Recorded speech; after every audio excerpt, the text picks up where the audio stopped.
El que habló ayer anoche de economía también fue el presidente Javier Milei y lo vamos a desglosar con Luciana Gless. Voy a hacer un recorte de esta entrevista que le vuelve a conceder porque ya había estado charlando con el entretenedor televisivo Jonathan Viale.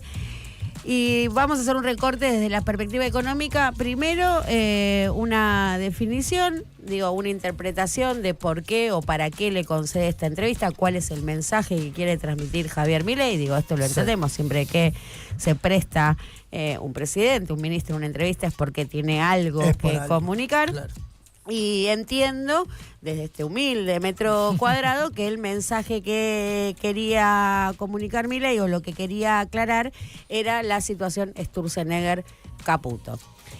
Según lo que podemos reconstruir, previo a la aprobación de la ley base, semana de turbulencia en el mercado, un frente sumamente frágil, riesgo país que se dispara, bonos y acciones con desempeños súper negativos, lo vimos, ¿no? Presión sobre los dólares paralelos. Sí. Y el ejercicio de Javier Milei diciendo, cumplido la ley bases, la oxigenación, el cambio, quién sigue, quién no, se incorpora Federico Sturzenegger. A partir de allí, Caputo consolida, la ley bases tiene esta aprobación cuestionable, ¿no? En el Senado, muy cuestionable, porque ahora vamos a ver qué es lo que pasa realmente en el frente económico a partir, ¿no? de esto que en primer término el gobierno comunicó como un triunfo. Sí. Se aprobó y dijo, ganamos. Sí. Todavía... Nunca hay que festejar antes de terminar el partido, dicen los futboleros. Le queda un capítulo a esta temporada. Le queda un capítulo en curso a esta temporada, esta segunda temporada de la ley bases. Caputo consolida, consigue la prórroga del swap, hay acuerdo con el Fondo Monetario Internacional, más que acuerdo hay aprobación de la octava revisión en términos políticos, esto del Staff Level Agreement, hace un par de movimientos adentro del equipo económico, manda a sus dos juniors, uno al directorio del Banco Central y otro al directorio del Vice, importa a un macroeconomista, que era básicamente el cuestionamiento que estaba recibiendo Caputo, sabes mucho de finanzas pero no sabes de macroeconomía, me traigo a un chileno, marcar también acá una especie de red ante la sombra del Plan Cóndor, ¿no? Pensando en la sombra que nos deja el Plan Cóndor como experiencia de vida, tenemos un chileno como vicepresidente de Camesa, tenemos un chileno como viceministro de Planeamiento Económico y quien diseñó la política cambiaria a la que va la Argentina, que es el modelo peruano, también es un chileno que es el titular del Fondo Monetario Internacional para el Hemisferio Occidental, Rodrigo Valdés, que también es chileno. Programas para todos, para toda la región. Los chilenos tienen una gran formación en la Escuela de Chicago. Gran formación, un equipo económico, y quizás por eso o eso explique que Pinochet haya permanecido tantos años como presidente de facto, ¿no? Superando a todos los dictadores latinoamericanos, por mucho. ¿No es un país con el que competís un poco como para darle tus asuntos estratégicos? En términos de minería y demás, no competís en términos de mala onda. Más que por competir, la transnacionalización, ¿no? Del pensamiento económico, cuando las economías tienen características muy propias, endógenas, identitarias. Esto de pensar la economía como algo transnacional, cuando efectivamente es todo lo contrario. Ahí sí marco una gran contradicción, ¿no? En cuanto a importar un macroeconomista. ¿Qué sale a decir? A partir de esto, Fausto Espotorno, que hizo muchísimo ruido en las declaraciones, la entrevista que le dio a Yargorowski, lo que se leyó como una presión para el ingreso de Federico Sturzenegger. Lo que contábamos allá del rum, digamos. El rum en realidad fue explícito. Salió a responderle a eso. Caput diciendo que Caputo era de transición y Sturzenegger era el estructural. Ellos se autoperciben como los estructurales y los otros son para la coyuntura. Sí. Milei se ve forzado a convocar a Sturzenegger, que Sturzenegger va a la Casa Rosada y luego da la entrevista con Jonathan Viale, donde dice Sturzenegger va a ser ministro, pero a Caputo nadie le toca el culo, ¿no? Esto fue básicamente el título que decanta en términos de la lectura política del escenario económico, ¿no? Desde una perspectiva política, el escenario económico. Ahora bien, vamos a lo que podemos reconstruir. Efectivamente, Caputo es un ministro de Finanzas, esto se puede traducir como más para la coyuntura, es el del cambio estructural y fundacional de un gobierno que desregula completamente al mercado, pero ni Federico Sturzenegger quiere entrar ahora, no quiere entrar ahora, ni era la idea de Fausto Spotorno presionar para el ingreso de Federico Sturzenegger. Y de hecho, si uno ve ayer cómo fue el comportamiento de los mercados, el dólar blue volvió a perforar otro techo, tocó los 1.305 pesos. Esto da cuenta de que no hay nada ordenado en esta transición. Sí. Federico Sturzenegger no quiere entrar en estas arenas movedizas, justamente está esperando que el ministro de la Transición, que es Caputo, ajuste todos estos frentes, estas clavijas, para lo cual también todavía falta todo el periodo hasta que sea el destino final o sepamos finalmente qué es lo que ocurre con el texto de la ley base. No sé si es el del Senado, si es el de diputados, si va a haber tratamiento diseccionado, desguazado. Digo, qué desorden todo, porque como decíamos ayer, hace 21 días que Milei anunció que Sturzenegger iba a entrar. Eso le genera ahí un ruido.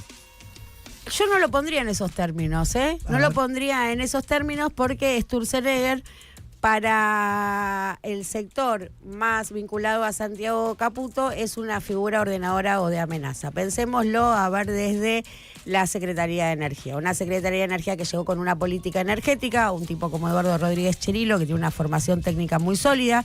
Después uno puede discutir, ¿no? Su política energética es una política energética que desregula el sector, con la cual desde este lado de la biblioteca estamos diametralmente en la otra esquina. Digo, creemos en los mercados regulados, pero el tipo es un tipo del sector y que toda la vida se dedicó al sector, ¿no? Desde la visión de las empresas. Viene con la canasta básica energética y los Caputo, en un ejercicio medio de keynesianismo o de lectura de redes, porque ni siquiera es keynesianismo, dice, bueno, no van a soportar esto, el que le patea la suba de tarifas y le pospone la canasta básica energética es Santiago Caputo, que piensa más que nada en el relato y que tiene disciplinado a Toto. Sí. Ante esa interna o ante esa puja, que en realidad es el avance de Santiago Caputo, la imagen ordenadora es Federico Sturzenegger para limitar a Santiago Caputo. Entonces, más que si entra o no entra como ministro, porque de hecho es un ministro, Federico Sturzenegger tiene su despacho en la Casa Rosada y el nombramiento oficial es nada más que una designación por la galería, porque el tipo está en funciones. Digo, es la figura, es la amenaza ante los Peaky Blinders, ante el grupo Malboro. Digo, es el ejercicio de equilibrio que hace Javier Milei, que venera a Sturzenegger y en su veneración a Sturzenegger, porque lo tiene allá arriba a Sturzenegger, en su veneración a Sturzenegger asusta, por supuesto, a su tropa, esto de lo llamo a Sturzenegger, o sea, traigo al lobo. Hay que sacar para mover a la chiva. En realidad es un juego así, digo, llamen al palo, que después venga el fuego, que después venga el agua. Sí. Y eso es el agite de se viene el Sturzeneggerismo. Que lo repite ayer, porque dice, Sturzenegger va a ser ministro, le dice a Jonathan Viale, pero después dice, a Toto nadie le toca el culo, pero no es que a Toto nadie le toca el culo, a Toto todavía le queda trabajo por hacer. Incluso, cuando ahora repasemos algunas de sus definiciones que tienen que ver ya sí con la coyuntura económica, donde vamos a desarmar sus fakes, vamos a justamente a escuchar un momento de tensión entre Jonathan Viale y Javier Milei. Justamente, ¿hubo un momento de tensión? Hubo un momento de tensión, justamente cuando van a datos precisos de la coyuntura económica. Fede Sturzenegger, tu amigo, no quiere entrar porque todavía se siente cómodo sin ser funcionario desde la cuestión ¿no me van a armar otra causa de megacanje? No quiere entrar, adentro está. Está bien, primero, está bien. Adentro pero digo, está. no tener firma. No quiere tener firma, exactamente. No es un momento propicio para que, el momento propicio para que entre Sturzenegger a legalizar, ¿no?, su rol como gran transformador, el modernizador o como sea que se Es cuando sabe que no se van 6 meses. Es cuando esté consolidado el frente financiero, y esto significa baja significativa del riesgo país, frente cambiario contenido, barreras cambiarias, restricciones cambiarias, lo mal llamado cepo en avance, no digo levantado, unificado completamente, pero sí en avance, en aguas calmas. Él va a entrar cuando las aguas estén calmas. Y este no es el momento, cuando vemos ayer la disparada del dólar blue. De hecho, desde el mismo entorno de Federico Sturzenegger, y la reunión de ayer con Javier Milei fue precisamente en estos términos. ¿Lo mandaste a Spotorno porque querías entrar? No lo mandé a Spotorno porque quería entrar. Justamente queríamos aclarar que todavía seguía la transición de Caputo. ¿Por qué? Porque se instaló fuerte tras la aprobación en el Senado que empezaba el segundo tiempo ya del gobierno. Y esto es lo que Javier Milei o el relato intenta frenar, que todavía no está en el segundo tiempo, que todavía está en esa transición que tiene que timonear Toto Caputo. Ahora si quieren quiero el momento de tensión entre Milei y yo. Pará, porque tenemos dos audios antes. Dos audios. Ver, vamos por antes, orden. Primero vamos a escuchar un fake total, porque ayer contábamos cómo viene la medición de la inflación, pero primero escuchemos al presidente referirse a este tema y ahora sí lo desmentimos luego. Es una buena forma de ver que hacia adelante la inflación tendría que venir para abajo. De hecho, todo lo que tiene que ver con la inflación núcleo, es decir, corregida por estacionales y por los regulados, la inflación viene en cero. Cero. Y la inflación... Los indicadores de alta frecuencia muestran eso. Pero en general, la inflación general de junio, ¿para vos a cuánto está? No lo sé. Pero lo que sí te puedo pasar son los indicadores de alta frecuencia. Y los indicadores de alta frecuencia en todo lo que tiene que ver alimentos y bebidas y la núcleo, digamos, viene viajando a cero. Sí. Esto es muy importante porque ya van 2 meses donde el salario, la evolución de los salarios le gana a la inflación y las jubilaciones le ganan a la inflación. Fake total. Primero, cuando le pregunta cómo va a dar junio y se debería dar a la baja, lo cierto es que las consultoras ya están hablando de un rebote por encima del 6%, pero sobre la alta frecuencia, esto que él dice viene viajando al cero, hubo una semana en cero, una semana con desempeño negativo, estamos hablando de las 2 últimas de mayo. Ya en junio empieza a reflejar esta tensión en el frente cambiario, cada movimiento en los dólares paralelos tiene un correlato en precios y se disparó la medición de alta frecuencia, que la venimos siguiendo, son las mismas consultoras que ve el presidente, y está nuevamente en la zona del 1,5% semanal. Estamos hablando de la núcleo, de lo mismo. Nada que ver a lo que no, es falso, es absolutamente falso y es una alerta, porque cuando hablábamos del 6% que estaban dando las consultoras era básicamente por tarifas, porque reconocían esto de el freno en la suba de la núcleo, que es básicamente alimentos. Así todo, en las últimas mediciones de alta frecuencia se vuelven a disparar los alimentos, vinculados, por supuesto, al corrimiento de los dólares. Uno más sobre tarifas, porque también me parece muy interesante, digo, cómo plantea esto el presidente respecto a lo que vamos a tener que pagar por consumos de electricidad y de gas, que va a ser un temón en los próximos días. Lo otro que también hay que comprender es que no es que el problema es que las tarifas en Argentina son altas. No es que, eso es mentira. Las tarifas, cuando las mirás en los comparativos, son muy bajas. Pero ¿cuál es el problema? El problema es que hay que entender que no son las tarifas o los precios. El problema hay que entender es que los salarios son bajos. Bueno, ahí estamos de acuerdo con la segunda parte, que entra en contradicción. Claro, con la segunda parte estamos absolutamente de acuerdo, los salarios son bajos. Entra en contradicción con la primera, donde dice que le están ganando a la inflación, que no lo desarmamos, pero ya lo hemos discutido bastante, cuál es el indicador que toma y lo poco que refleja la cotidianidad y la realidad día a día del sector de los asalariados, al cual pertenecemos. Pero yendo a lo de las tarifas son baratas en Argentina en términos comparativos. Bueno, tengo una comparación directa para hacer y estamos pagando más el megavatio que lo que se paga en Manhattan. No sé en qué otra ciudad quiere compararlo, pero sale más caro. Me siento más top. El megavatio sale más caro en la ciudad de Buenos Aires que en Manhattan. Así que ahí sobre barato en términos relativos, totalmente desarmado. Y ahora sí, el momento de tensión con Johnny Viale. Otra cosa que nosotros estamos haciendo es bajar el riesgo país. Nosotros llevamos 5 meses seguidos de equilibrio financiero. Ahora subió de vuelta el riesgo país. Subió después de las dudas con la ley de bases. Sí, bueno, digamos, lo que hizo la política no es gratis. Estábamos camino a romper los 1000 puntos básicos de riesgo país. 1300, 1400. Bueno, depende del día. La política se metió en el medio y hizo saltar el riesgo país hasta 1600. ¿Pero por qué ya se aprobó la ley de bases en el Senado? ¿Por qué no baja? Porque la política todavía hay un intento flagrante de desestabilización por parte de actores políticos por romper el equilibrio fiscal. Otro fake. A ver, riesgo país que mide la JP Morgan. Si ahora llamamos a la JP Morgan y nos atiende Morgan y le decimos, hola Morgan, ¿por qué se disparó el riesgo país de la Argentina? no te va a contestar la política, no te va a contestar lo que pasó en senadores, porque efectivamente, digo, le dieron la herramienta al gobierno, le dieron la gobernabilidad, sale con cambios, son las reglas de la democracia. Sí, lo festejaron como un triunfo.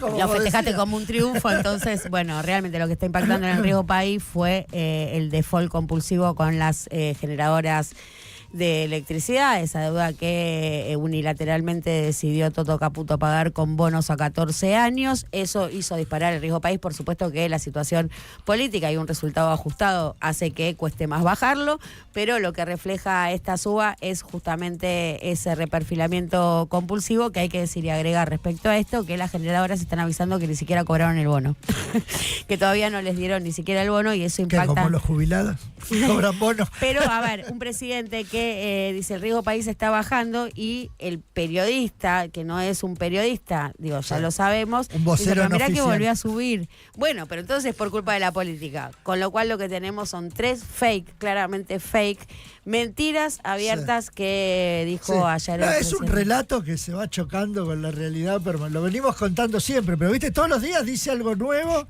Yo tengo dos preguntas que me surgen de esto. Por un lado, ¿hasta dónde tiene lugar esto, la fake, ¿no? Las mentiras, trayéndolo al español de Javier Milei, desde el lugar de, si yo lo escucho como ciudadano y me dicen indicadores de alta frecuencia, digo, este tipo sabe. Sí. Digamos, me como esa curva tranquilamente. Y por el otro lado, la otra pregunta es, que en realidad no es una pregunta, es una observación sobre lo que decía, dice, hay gente que está intentando romper el equilibrio fiscal.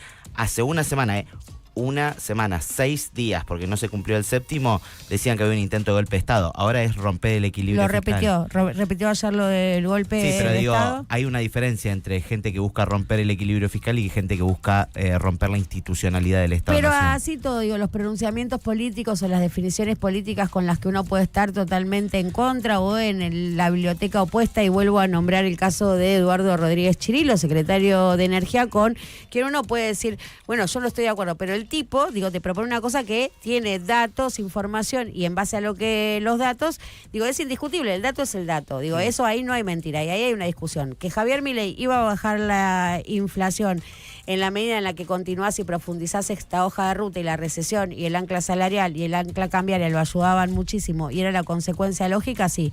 Ahora bien, con la presión cambiaria y los dólares que saltaron de los 1.000 a los 1.300, esto te está empujando precios. Ahí no puedes seguir chamullando. Sí. Digo, eso es chamullo. Dos pequeñas reflexiones finales. La primera, que para mí era la respuesta de Manu, las fake news se abortan con la realidad, digamos, se pegan palabras, llega un momento, se pega tanto palazo con la realidad que...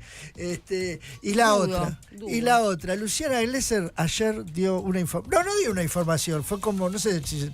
Sí, un pronóstico basado... No, un pronóstico basado en información. Dijo, va a subir el dólar. Sí. Ahora yo le quiero hacer otra pregunta. ¿Compró dólares ayer? ¿Por qué digo? Porque... No, pero 3 empanadas, pero eso tenemos nosotros. Tenemos